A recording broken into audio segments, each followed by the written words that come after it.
Barangay Love Stories.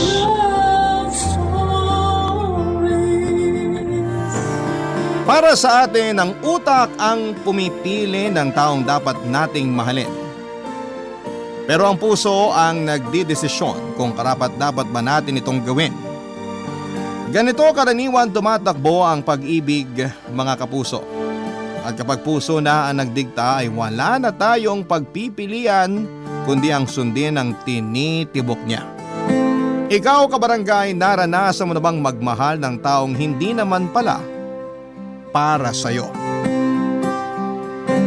Dear Papa Dudut, MU o mag-isang umiibig? Ito na siguro ang pinakamahirap na pagmamahal sa buong mundo. Dahil umiibig ka sa isang taong hindi ka naman gusto. Kung bakit ko ito nasabi, magtiwala po kayo sa akin. Dahil naranasan ko na mismo ang tinatawag nilang one-sided love. Isang babayang minahal ko pero matapos lahat ng effort ko ay hindi pala niya ako mahal. Alistair na lang po ang itawag ninyo sa akin at itago na lang po natin siya sa pangalang Mikay. College kami nung una kaming magkakilalang dalawa dahil naging kaklase ko si Mikay sa dalawang minor subject. Physical therapy ang kinukuha ko noon samantalang tourism management naman ang sa kanya. Pangarap kasi niyang maging flight attendant, Papa Dudut. Dahil irregular student ako ay ilang beses kaming nagkaklase sa mga minor subjects namin. Noong 4th year college nga kami ay mas pinili ko pang mag-enroll sa klase ni Mikay para mas lumalim pa ang pagsasama namin. Pagkatapos noon ay palagi na kaming magkasama tuwing vacant namin. Sa akin siya nagpapasama noon kung saan man siya magpunta. Napagkakamalan na nga kaming magkarelasyon dati dahil hindi kami mapaghiwalay na dalawa. Tandang-tanda ko pa. Ilang kalalakihan ang umatras na lamang noon sa panliligaw kay Mikay dahil akala nila ako ang boyfriend niya. Pero ang totoo ay magkaibigan lamang kaming dalawa ng mga panahon na yon. Pagsabit namin sa huling taon namin sa kolehiyo ay doon lang po ako umamin kay Mikay. Sinubukan ko siyang ligawan, Papa Dudut.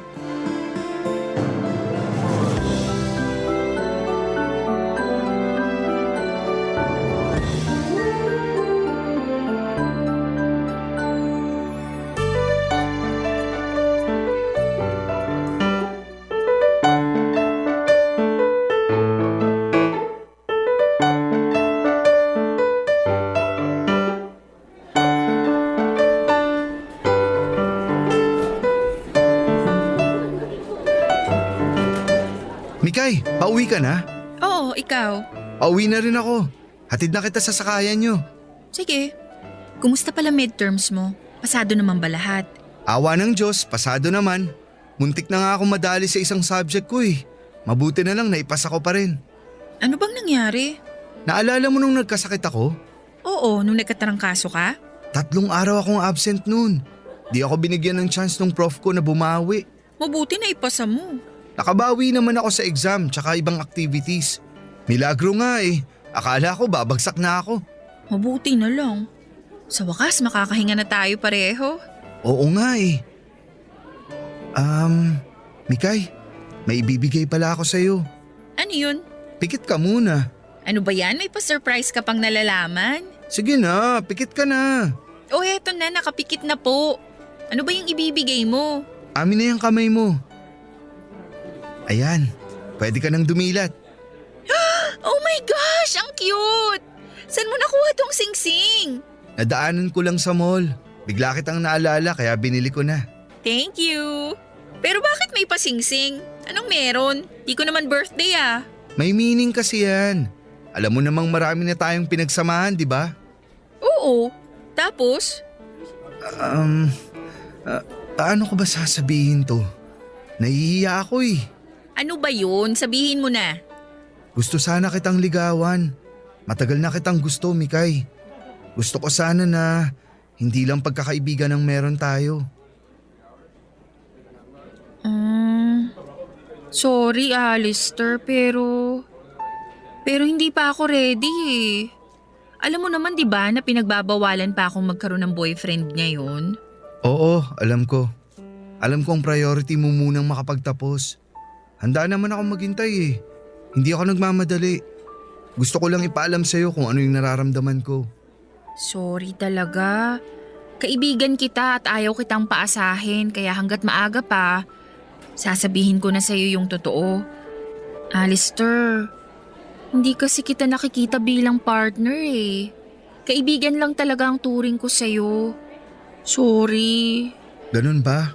Wala ba talaga akong pag-asa? Sorry talaga. Ibabalik ko na lang tong singsing. Hindi, para sa'yo talaga yan. Itago mo na lang. Hindi ko matatanggap to lalo na't may meaning tong singsing na to para sa'yo. Sorry ah. Okay lang, naiintindihan ko naman. Hindi naman kita mapipilit na gustuin ako eh. Pero pwede pa rin naman tayong maging friends, 'di ba? Okay lang ba sa'yo yon? Na hanggang friends lang tayo? Oo naman. Sinubukan ko lang naman kung papasaya ako sa'yo. Pero ngayong nalaman ko na yung totoo, hindi na ako magdedemand pa. Okay na ako sa friendship na meron tayo. Salamat ah. At naiintindihan mo ko. Pero sana huwag kang maging awkward sa akin pagkatapos ng araw na to ha. Baka kasi bukas, di mo na ako pansinin. Ano ka ba? Hindi mangyayari yun. Sabi ko naman sa'yo, friend kita, kaya hindi kita tatalikuran. Pero thank you ha. Flattered ako na ganun palang nararamdaman mo sa akin. Kaso ayun nga, hanggang friends lang talagang mabibigay kong relasyon sa'yo. Naiintindihan ko. Papa Dudut, masakit masabihan na hindi ka gusto ng taong gusto mo, Papa Dudut. Pero wala naman akong ibang magagawa kundi ang tanggapin na lamang ang katotohanan. Aaminin ko, Papa Dudut, na nasaktan ako noong malaman kong hanggang kaibigan lang ang tingin sa akin ni Mikay. Gusto ko mang magalit at magtampo ay hindi ko ito ginawa dahil kahit binasid niya ako ay ayoko pa rin naman siyang mawala sa tabi ko. Sa kabila ng mga nangyari ay wala pa rin namang nagbago sa pakikitungo namin sa isa't isa. Nagpatuloy pa rin ang pagkakaibigan namin na parang walang nangyaring aminan. Kung gaano kami ka-close noon ay mas naging close pa kami matapos ang nangyaring pagtatapat ko sa kanya. Thankful ako dahil hindi ako itinulak palayo ni Mikay. Masaya na ako na hindi man naging kami ay nananatili pa rin sa tabi ko ang taong pinakamamahal ko. Mahirap i-describe ang itsura ni Mikay, Papa Dudut. May mga pagkakataong baby face siya pero may mga oras namang mature siyang tignan. Simple lang siyang manamit at walang kaarte-arte sa katawan.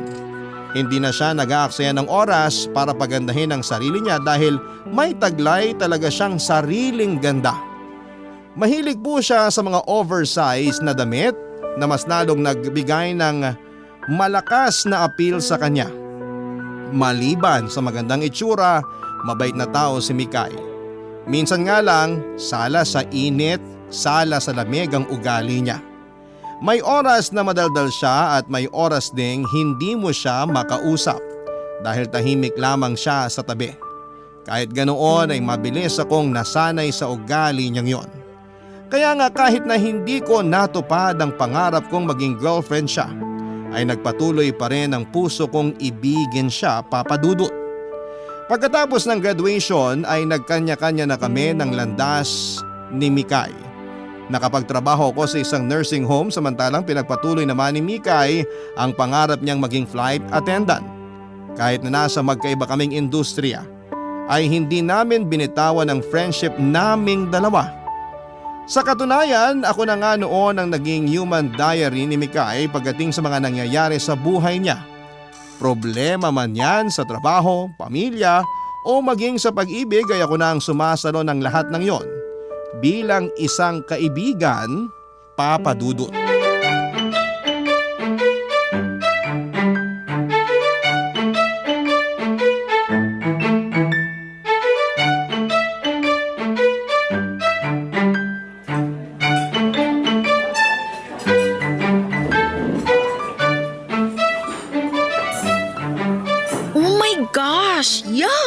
Oh, bakit? Tignan mo tong nag-add sa akin sa Facebook. Patingin?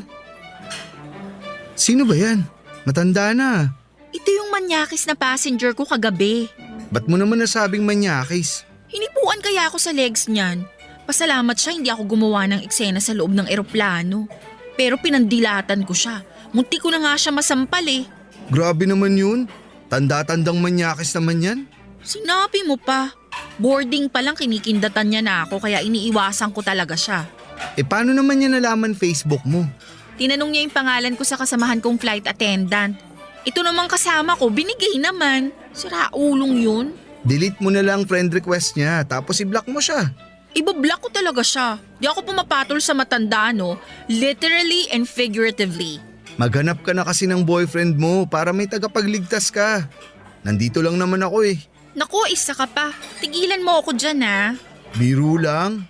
Wala pa akong time para sa jowa-jowa na yan. Gusto ko pang magpayaman. Swerte mo nga eh. Nakakarating ka na sa ibang bansa. Yung iba, pangarap lang mag-travel abroad. Kung ako lang sana ang mapera, buwan-buwan akong aalis ng Pilipinas. Sabi ko naman kasi sa'yo, mag-apply ka na lang sa ibang bansa. Mas malaki ang kita ng therapist dun. Ayoko, masaya na ako rito. Bakit? May nagpapasaya ba sa'yo dito kaya hindi ka makaalis-alis? Meron. Talaga? Sino? Ikaw. Buisit ka talaga. Sa bunutan kita dyan eh. Tantanan mo ako, Alistair ha? To naman, di ka na mabiro. Ay hindi magandang biro yan. Gusto mo masira friendship natin? Lah, nang blackmail pa. Ikaw kasi eh. Move on na kasi pag may time. Nakamove on na ako sa'yo, matagal na. Dapat lang. Tagal-tagal na nating magkasama, babatukan talaga kita kung hanggang ngayon wala pang nagbabago sa feelings mo. Huwag kang mag-alala. Nasa puso't isip ko na talaga na hanggang magkaibigan lang tayo. Mabuti naman. Uy nga pala, may kakilala ka bang magaling na massage therapist? Gusto ko sanang magpamasahe eh. Ako? Ayaw mo ba sa akin? Magaling ang mga kamay ko. Kaya kong i-release lahat ng body stress mo. Ayoko sa lalaki, gusto ko babae. Bayan, ang choosy mo naman. Pero sige, may re-recommend akong spa para sa'yo. May discount ba yan? Ang buraot mo naman. Kukunti na nga lang sahod namin, manghihingi ka pa ng discount. Basta wag sa mahal ah, nagtitipid ako. Oo, magaling mga therapist dun. Basta magbigay ka ng tip ha. Mahirap kaya magmasahe. Oo na, send mo na sa akin yung location. Magpapamassage ako this weekend bago ako bumalik sa trabaho. O sige, sige.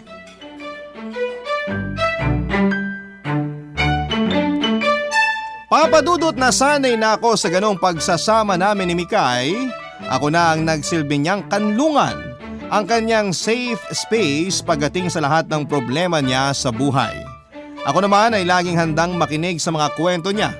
Lahat ng frustrations niya sa buhay ay sa akin niya inilalabas. Sa akin lang daw kasi siya nakapaglalabas ng mga hinanakit sa buhay ng walang halong panghuhusga. Proud ako sa sarili ko noon, Papadudot, dahil ako ang pinakauna sa listahan ni Mikay tuwing nangangailangan siya ng kaagapay. Pakiramdam ko noon ay ako na ang pinakaimportanteng tao sa buhay niya. Masaya na ako na nakakatulong ako sa mga problema niya. Masaya na ako na isa ako sa mga nakapagbibigay ngiti sa kanya. Masaya ako na hindi man kami nagkatuluyan ay kami pa rin ang magkasama sa hirap at ginhawa. May time nga po noon na nagkaroon ng family issue si Mikay. Pinatira ko siya sa inuupahan ko ng ilang araw hanggang sa ma-resolve niya ang problema niya sa pamilya. Napakasaya ko ng time na yon dahil daig ko pa ang may boyfriend na nag-aalaga sa kanya noon. Wala na akong mahihiling pa noon dahil napakatibay na ng samahan namin ni Mikay.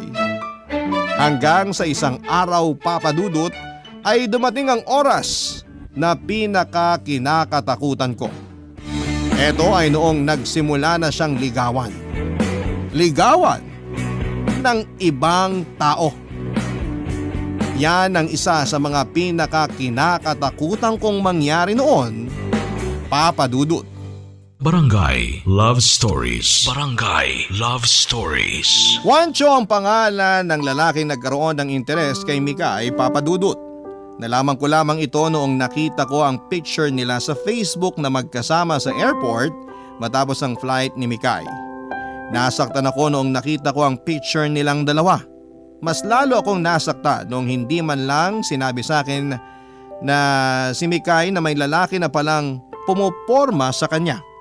Wala man akong karapatan ay nakaramdam ako ng selos noong nakakita ako ng ibang lalaki sa tabi ng taong pinakamamahal ko, Papa Dudut. Aminado naman ako na magandang lalaki si Juancho. Mas matangkad siya kesa sa akin. Namumula ang kutis niya dahil sa kaputian. Mukhang anak mayaman dahil may magarang kotse at mga mamahaling suot sa katawan. Walang-wala ako kumpara sa kanya. Buhok pa lamang ay talo na ako.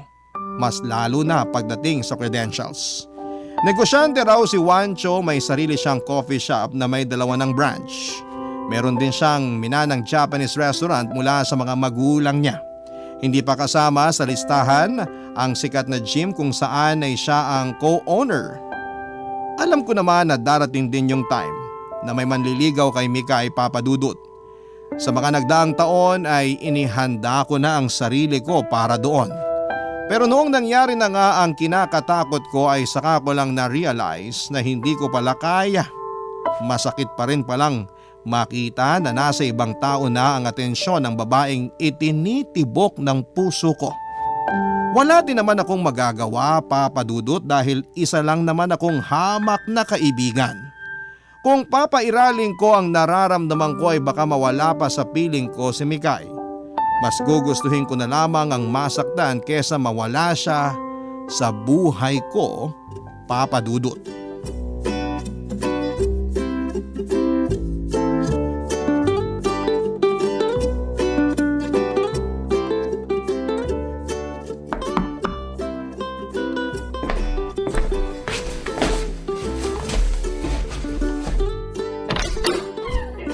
Surprise! Oh, Mikay, anong ginagawa mo rito?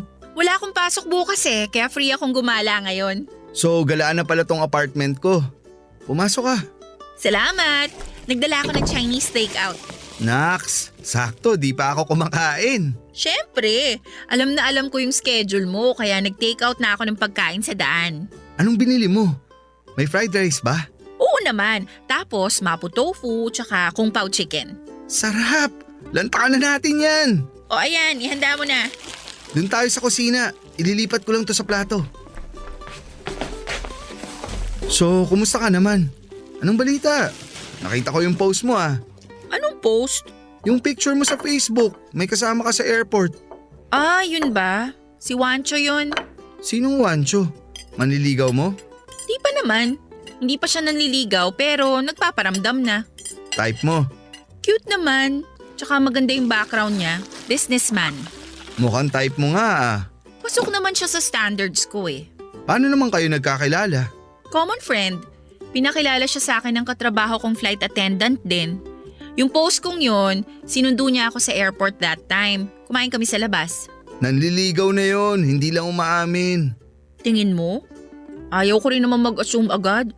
Siyempre dapat magsabi muna siya bago ko bigyan ng meaning yung ginagawa niya. Maniwala ka sa akin. Hindi ka susunduin ng lalaki kung hindi ka niya gusto. Ang mahal kaya ng gas ngayon. Kung liligawan ka ba niya, may chance ba na sagutin mo siya? Oo naman. Wala naman sigurong masama kasi available naman ako ngayon. Sana all, sinasagot agad. Oh, magsisimula ka na naman magdrama dyan ha? Babawiin ko tong pagkain na binili ko. Joke lang. So, ano namang background nitong Juancho na to? So far, ang nalaman ko pa lang sa kanya, galing siya sa mayamang pamilya. Parehong doktor ang parents niya. Mayaman nga. Oo, ang fancy ng kotse. Tapos sobrang neat niya at mabango. Landi ah. Bakit? Natural lang naman yun. Sa panahon kasi ngayon, konti na lang yung mga ganong klaseng lalaki. Sa bagay, may karapatan ka rin namang mamili ng tamang tao para sa'yo. Basta sana lang huwag kang ma-fall sa itsura lang. Isipin mo rin kung may maayos siyang pananaw sa buhay. Baka mamaya puro papogi lang alam nun. Maganda naman ang first impression ko sa kanya eh. Matalino siya magsalita, tsaka marespeto sa ibang tao. Sa ngayon, puro positive naman ang napapansin ko sa kanya. Tignan natin sa pagtagal kung may ibang kulay siyang tinatago. Basta gamit ka ng utak, wag puro puso. Opo, sir. Kumain na lang tayo? Ano pala yung pinapanood mo kanina bago ako dumating? The Road. Yung kay Rian Ramos? Oo, yun nga. Doon tayo sa sala kumain. Gusto mo? Sige, dalhin na lang natin tong pagkain.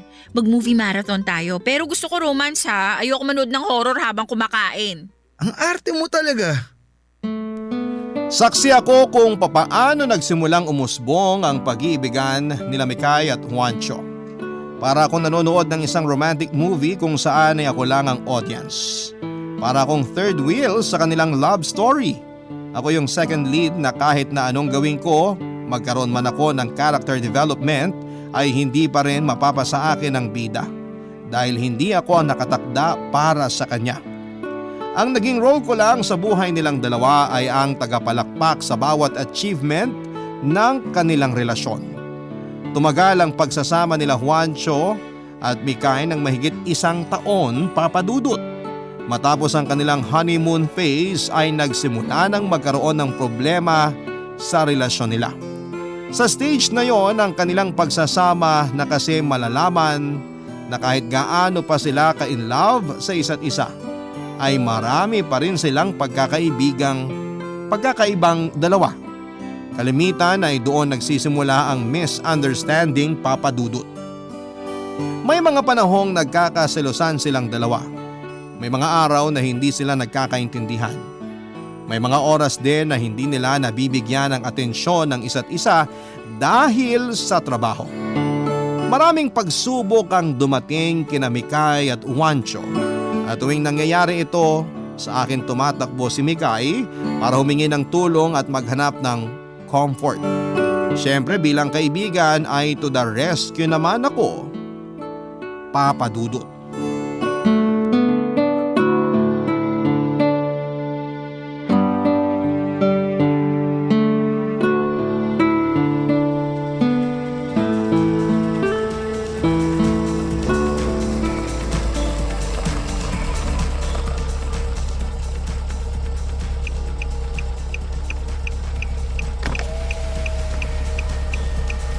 Mikay, nandito na ako. Oh, ayan na pala yung sundo ko. Bye girls, may iwan ko na kayo. Uwi na ako. Lasing na lasing ah. Di ako lasing, no? Sus, sumakay ka na dito. Salamat sa pagsundo sa akin ha. Naabala ba kita? Hindi naman. Pasalamat ka, gising pa ako. Kasi kung nagkataong tulog na tulog ako, good luck na lang sa'yo. Anong meron? Ba't may midweek inuman? Miyerkules pa lang naglalasing ka na? Bawal na bang uminom ngayon kapag weekday? Hindi naman bawal. Pero hindi ka naman kasi manginginom para uminom ng walang rason. Nag-away kayo ni Juancho, no? Hindi. Ako pa niloko mo. May boyfriend ka pero sa akin ka nagpasundo. Sabihin mo na, anong pinagawain nyo? Nakakainis kasi. Ano bang nangyari? Hindi ko rin alam. Yun ang nakakainis. Hindi ko alam kung bakit bigla na lang siyang nagiging cold sa akin. Busy daw siya sa mga business niya pero mahirap bang mag-reply? Mahirap bang magsabi sa partner mo na may gagawin ka? Na magiging busy ka? Mahirap bang mag-inform na hindi siya makakasagot ng tawag for the meantime kasi may ginagawa siya? 24 hours ba siyang nagtatrabaho para hindi ako masabihan kung buhay pa siya o hindi na? Hindi naman kasi lahat ng tao nakakapag-reply agad. May kanya-kanya tayong pinagkakaabalahan. Alistair, 30 seconds lang ang kailangan para mag-send ng message. 30 seconds lang yung hinihingi kong update. Pero kung umasta siya, parang ang hinihingi ko sa kanya yung buwan. Hindi ko alam. Hindi naman ako si Juancho eh. Pero naiintindihan mo yung point ko, di ba? Oo, naiintindihan kita. Valid din naman yung reason mo pero sa totoo lang, nasa communication lang yan eh. Kung hindi mo siya kakausapin tungkol sa nararamdaman mo, hindi niya malalaman na may problema ka na pala. Kesa maglasing, pwede mo naman siyang kumprontahin, di ba? Paano kung ang gagawin eh napaka-busy niyang tao? Yun lang. Alam mo, Mikay, hindi talaga maiiwasan sa magkarelasyon ng ganitong klase ng sitwasyon. Lahat dumadaan sa pinagdadaanan niyo ngayon. Paano mo naman nasabi? Wala kang ang girlfriend eh. Bakit naman may pagtira sa relationship status ko? Oo, single ako. Pero marami akong kaibigang tulad mo na nasa isang relasyon. Inaasahan mo ba na puro saya lang ang naibibigay ng pagkakaroon ng karelasyon? Hindi. Magkakaroon din kayo ng moment kung saan magkakasawaan kayo. Pero kung mahal nyo talaga ang isa't isa, pipiliin nyo pa rin ang bawat isa. Kaya kung ako sa'yo, pag-usapan nyo yan. Sana nga tama ka. Sana stage lang to ng relationship namin na kailangan naming lampasan. Kung ako rin naman, araw-araw kitang nakikita, magsasawa din ako sa'yo eh. Napakawalang hiya talaga ng bibig mo, no? Pero syempre, ikaw pa rin ang pipiliin ko kahit sawa na ako sa'yo. Ganun naman dapat eh. Kasi yung level ng pagmamahal mo sa isang tao, paiba-iba yan. Pwedeng mas mahal mo siya ngayon. Bukas, mahal mo siya ng slight lang. Sa susunod na araw, parang ayaw mo na pero after nun, kinabukasan, mahal mo pa pala yung tao. Hindi consistent ang pagmamahal natin sa isang tao. Kaya kailangan natin yung tinatawag na commitment. Oo na. Salamat pala sa pag-rescue sa akin ngayong gabi. Naabala pa kita. Wala yun. Palitan mo na lang yung panggas ko. Hoy! Biro lang. Papa Dudut, selfish mang pakinggan. Pero tuwing nagkakaroon ng hindi pagkakaunawaan sina Mikay at Juancho ay medyo natutuwa ang puso ko, Papa Dudut. Ipokrito ako kung hindi ko aaminin yon dahil hanggang ng time na yon ay si Mikay pa rin talaga ang itinitibok ng puso ko. Wala akong planong sirain ang relasyon nilang dalawa. Sa katunayan, ako pa nga ang nag-aayos minsan sa mga problema nila. Pero may mga pagkakataong naghihintay lamang ako sa tabi. Umaasa na darating din ang araw na marirealize ni Mikay ang worth ko. Baka sakaling pagbigyan ako ng tadhana at magbago ang pagtingin niya sa akin. Pero taon ang lumipas, walang nagbago. Hindi pa rin ako ang gusto ni Mikay. Kaibigan pa rin ang turing niya sa akin. Kung merong mang nagbago, ito ay mas tumibay pa ang pagsasama nila ni Juancho, Papa Dudut. Hindi naman siguro masama kung bigyan ko ng credit ang sarili ko dahil ako minsan ang rason kung bakit ang dapat na hiwalayan nilang dalawa ay nauunsyame. Ako kasi ang tagabigay ng advice sa kanilang dalawa kapag may problema sila. Para kong gamot na nagpapagaling tuwing may sakit ang relasyon nilang dalawa. Tawagin niyo na akong martir basta ayoko lang kasi talagang makita si Mikay na nasasaktan. Siguro ganoon talaga kapag mahal mo ang isang tao. Gagawin mo ang lahat. Di bale nang masaktan ka basta makita mo siyang nasa mabuting kalagayan sa lahat ng panahon. Barangay Love Stories. Barangay Love Stories. Umabot ng 5 years sina Juancho at Mikay bilang magkasintahan. That time ay tanggap ko nang wala na talaga akong puwang sa puso ni Mikay. Kung meron man ay bilang kaibigan na lang talaga. Kaya naman hindi ko na pinahirapan ang sarili ko. Sinubukan ko maghanap ng karelasyon para mabigyan naman ng chance ang puso ko na umibig sa iba.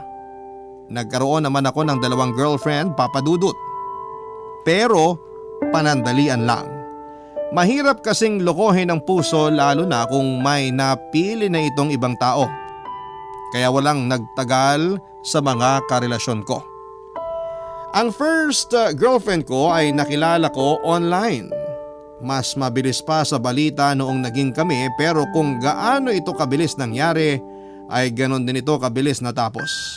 Sa dami ba naman kasi ng babaeng magiging kapareha ko ay napunta ako sa isang silosa.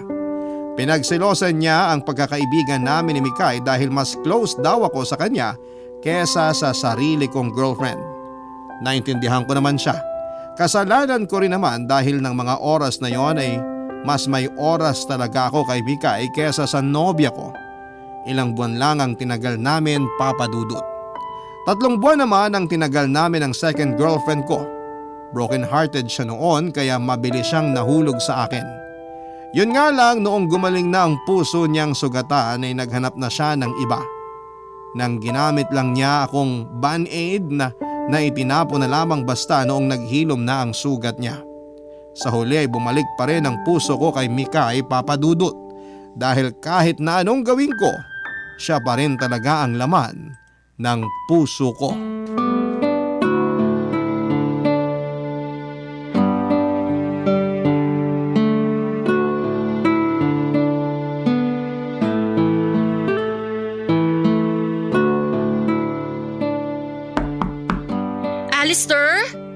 Nandiyan ka ba? Alistair, buksan mo tong pinto! Oh, Mikay! Bakit? Anong meron? My gosh, akala ko kung anong nangyari sa'yo. Ba't di mo agad ako pinagbuksan ng pinto? Natutulog ako. Pumasok ka muna. Maupo ka sa sofa. Salamat.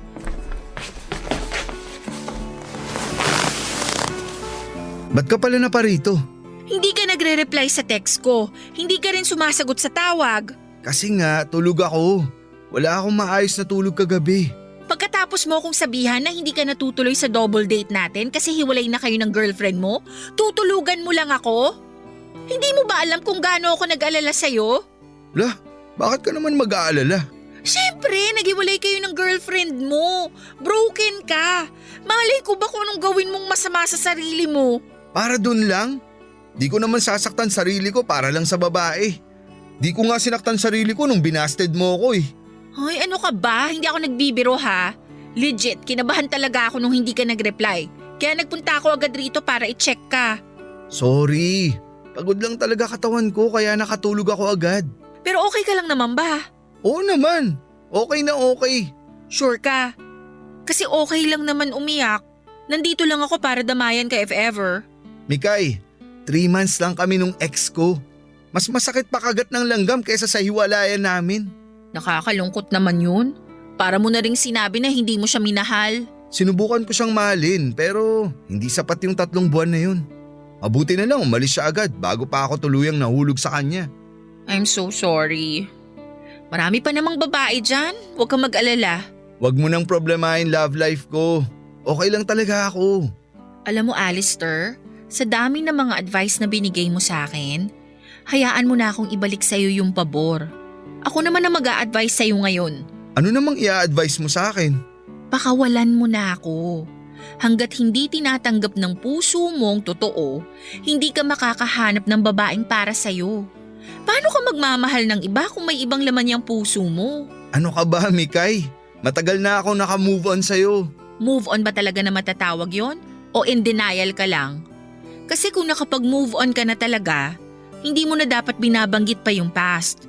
Hindi mo na dapat pinapaalala pa yung confession mo 8 years ago kung saan hindi kita pinayagang manligaw sa akin. Pero kababanggit mo lang ulit ngayon lang, 'di ba? Uy, wala akong binabanggit. Ikaw nga tong nag-ungkat eh. Alam ko naman na wala na talaga akong pag-asa sa'yo. Hindi ko naman ikinakaila yun. Pero since nandito na rin tayo sa usapang to, hayaan mo na lang ako na mahalin ka ng malayuan. Alistair, may boyfriend na ako. Wala naman akong ginagawang masama eh. Hindi naman kita inaagaw sa boyfriend mo. Kontento na ako na magkaibigan lang tayong dalawa. Ikakasal na kami. Ha? Ikakasal na kayo ni Wancho? Oo. Nag-propose na siya sa akin at tinanggap ko yung alok niyang kasal. Kaya please, bigyan mo ng chance yung puso mong magmahal ulit. Magmahal ka ng taong mamahalin ka pabalik. Congratulations kung ganon. Masaya ako para sa inyo. Huwag kang mag-alala. Naka-move on na talaga ako sa'yo. Huwag mo na akong problemahin pa. Okay na okay ako. Promise yan ha? Oo, promise. Papa Dudut, alam ko kung nasaan ang lugar ko sa buhay ni Mikay. Malaki ang respeto ko sa kanya pati na rin kay Juancho. Kung pwede lang sanang makipag-swap ng puso para makalimutan ko na siya ay matagal ko nang ginawa yon. Pinilit kong alisin ang nararamdaman ko sa kaibigan ko kahit na hindi ko alam kung papaano ito gawin. Para na kasi siyang nakatattoo sa puso ko na forever nang nakaukit. Noong nalaman kong ikakasal na siya kay Juancho ay doon ko napagtanto na kailangan ko na talagang tapusin ang lahat. Ibinigay ko ang buong suporta ko kina Juancho at Mikay. Sa katunayan ay tumulong pa ako sa pagpaplano at pagbibigay ng suggestion para sa kasal nila. Dumating nga noon sa point na manhid na ang pakiramdam ko sa nararamdaman kong sakit. Para bang nasanay na ako doon, kaya wala na itong kaso sa akin. Malaki ang naging parte sa buhay nilang magkasintahan ng pagkatao ko at walang halong kasinungalingan, masaya ako para sa kanilang dalawa. Mabilis na tumakbo ang oras hanggang sa dumating na nga ang araw na pinakahihintay nila Juancho at Mikay. Bago ang kasal ay nakipagkita ako kay Juancho para makipag-usap sa kanya. Papadudot doon ko na ipinaubaya sa kanya ang babaeng pinakamamahal ko.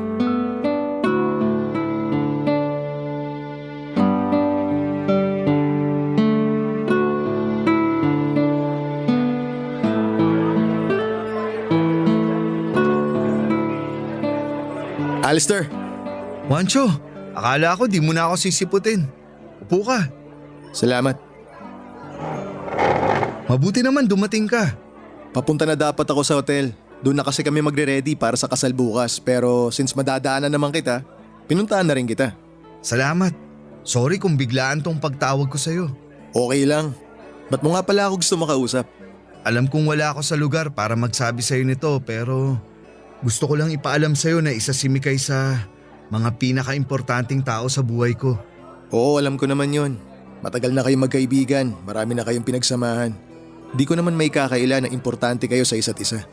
Mahal na mahal ko yung babaeng yun. Kaya sana alagaan mo siya. Sure ako na maraming pagsubok pa ang pagdadaanan yung dalawa.